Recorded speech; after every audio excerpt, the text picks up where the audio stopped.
Hi there everybody, it's Jo Rose of JoRose.com here, sharing some more insightful information about relationships, the two energy and how you can move forward for helping make the world a much better place. So as I've explained before, October is a universal two energy, and that is all about support, harmony, cooperation, patience, observation, affection, connection, understanding, and anything that, if you think of a new relationship where you're all loved up, it's all of those things. However, as life goes on and we start to sit back into the norm again, they often disappear. So how can we look at keeping our relationships, whether it be with our intimate partner, whether it be with our parents, our children, friends, family, work colleagues, or just people in the community? And that is to understand that everybody's perception may not be the same as our own. And so far I have shared about the impact of words in relationships, the impact of time, and the impact of support. And today I want to talk about gifts. Now when we think about gifts, and I want to come away from this modern, current, materialistic world and we go back to tradition. Just coming back from Samos in Greece, and I visited an archaeological type which was for Heros, the lady Heros. That's not her name, but anyway, I'll have to look that up and put it in there. But she was the goddess of fertility. And over time, they built this amazing temple to salute her, to honour her, to show her what she had given to them. And actually I discovered that this temple and many other temples are never actually entered by a human being once they're built. Everything is sealed up and it is there just to show their love and respect for what that god or goddess brought to them. And this goddess brought fertility, and so fertility may be in birth of children but birth of ideas as well. Hi Hitesh, glad to have you on board. I'm talking about relationships right now. So when we think about the gifts that were given to the gods, this is carried on down in generations and traditions, and nothing is more focused on than, say, the wedding bands at a wedding. When we think about the wedding bands and what they share about the relationship, and often the band that we put on our left finger, on our left hand ring finger, is a symbol to show externally the love and joy we feel internally, the bond that we feel. And if you think about the wedding band, that initially we wear this and we're so proud of it and we're honoured to wear this and be connected to our spouse. When the marriage is disintegrating and the ring is removed, there is a lot of trauma associated with this, and sometimes you may find that the ring comes off and just gets thrown across the room, and all of a sudden what was solid is now shattered, and all of a sudden it's either the end or a wake-up call to move forward. Not everybody wears a wedding band, and sometimes just the lady wears the wedding band, but we need to understand that the wedding band is worn more so because of people want to share and show their love to the outside world. And often people that understand gifts as a way of showing love will wear the wedding band. Gifts do not have to cost money. They can cost money and they can cost nothing. What is the love language behind the gifts is the fact that somebody has taken the time out to know the person they are buying the gift for. So if you're looking to build any relationships in the near future, find out what makes them tick. Understand them, listen to them, connect to them.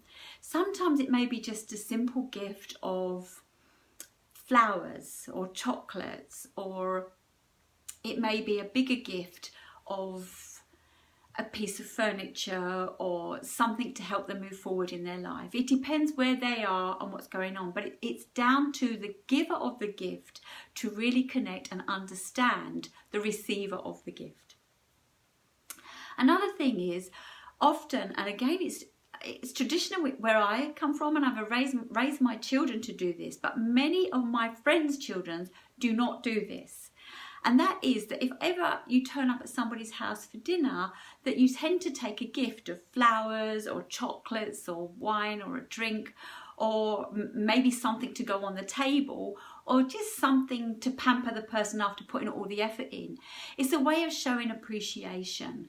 Relationships are just like electricity. They need two sides to make it work.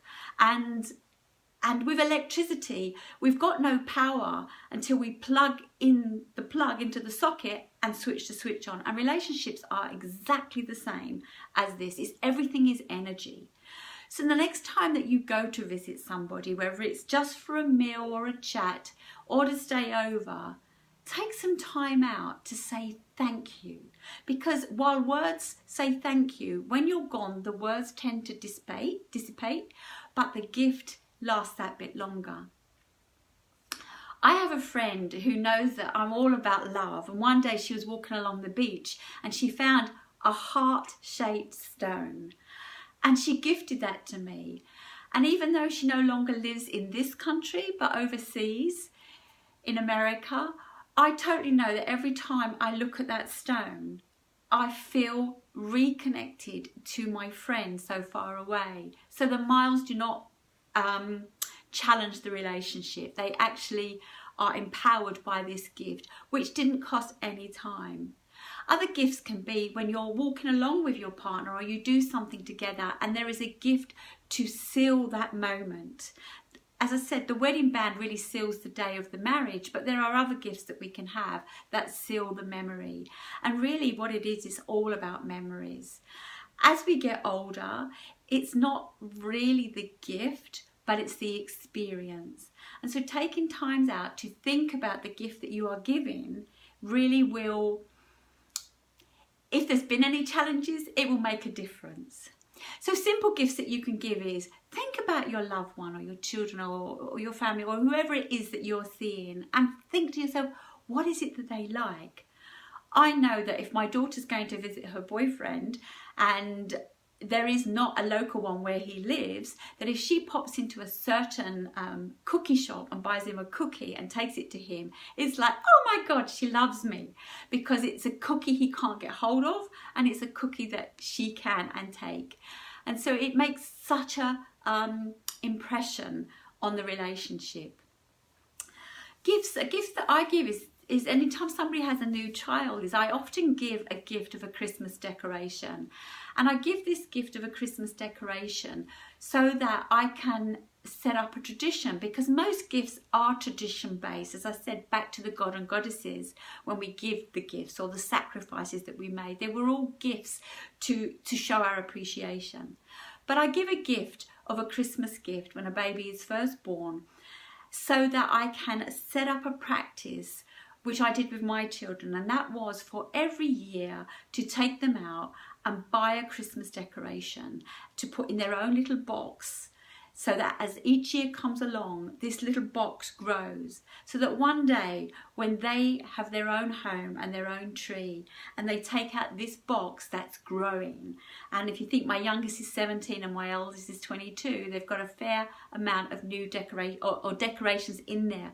Every one of them will have a memory attached to it. So why some people may think gifts are a material thing, it isn't just the material thing, it is the experience or the memory that goes with it. If you've been somewhere or someone's done something to you, send them a card. My mum often says it's not about the present, she's not about the present, but on her birthday, the best thing she can receive is a card, a well thought out card that she can open on the day. And to my mum, don't be late with the card. It must be there on time or ready to open on the day. And even if you give it to her beforehand, she won't open it because it makes her birthday special. Think about gifts as a way of expressing love. And this can be done in business and in personal life. So businesses, you could have things with your logo on it as one thing, or even just if somebody's helped you, and I know a lot of people in property, so if somebody's helped you get a deal, get a property, find out what their favourite tipple is, or their favourite chocolates, or flowers or something, and once you've got the keys, send them the gift. If you're, say, a car, I remember when we got a car many years ago, they'd made lots of mistakes in getting our car ready, and when our car was finally ready, they brought it to our house personally. We didn't go to the garage, and in it was a massive bouquet of flowers. I can tell you, gifts is not my strong language. However, to see the massive bouquet of flowers in the car was just like everything that had gone before was wiped out. So it's really about taking time out to understand somebody and find the right gift for them. If you've enjoyed this, please look at the 3 videos before and the one that will follow this. So the first one was really about words of affirmations, how they help raise and connect the love energy. We all can use every love language to make our relationships better. And I'm sharing this because 2018 is really about relationship building. And if we want the world to start vibrating at a better level and not with all this war and violence and doom and gloom, we really need to start raising the vibration. The second one I shared, as I said, was all about time, how we use our time. Remember, anything else can be gained back, a loss of money, a loss of friendship circle, and so on. But time once spent is spent. So make sure you value the return on investment. Support and service. Help people. A little bit of help really goes a long way. And today's was really about gifts. My next video will be about personal touch or physical touch. And even if we're talking about work colleagues and physical touch, and I know a lot has gone on about sexual harassment at the moment, but physical touch doesn't have to be sexual. People that like physical touch, as I'm going to explain, a handshake or a pat on the shoulder or a nudge on the elbow or something. Not a hip if you're in Dubai, because that's not going to be very good, as we've seen in the news recently. So look how you can expand your energy and create stronger, connected, more fulfilling relationships. Because I guarantee you, in your personal life and your business life, it will turn your world around. As I say in every video, it's your life. LYFE. Love yourself first every day, because how you treat yourself and the relationship with yourself is how people treat you. If you've liked this video, please give me a thumbs up. If you feel it was worth sharing, please share. Please subscribe to my YouTube channel and leave any links below on this Facebook. If you want to join me on Facebook, I have a group called Soul Empowerment, and I'd love to welcome you into our team. Until the next video, go away and remember, love yourself first every day. Thank you.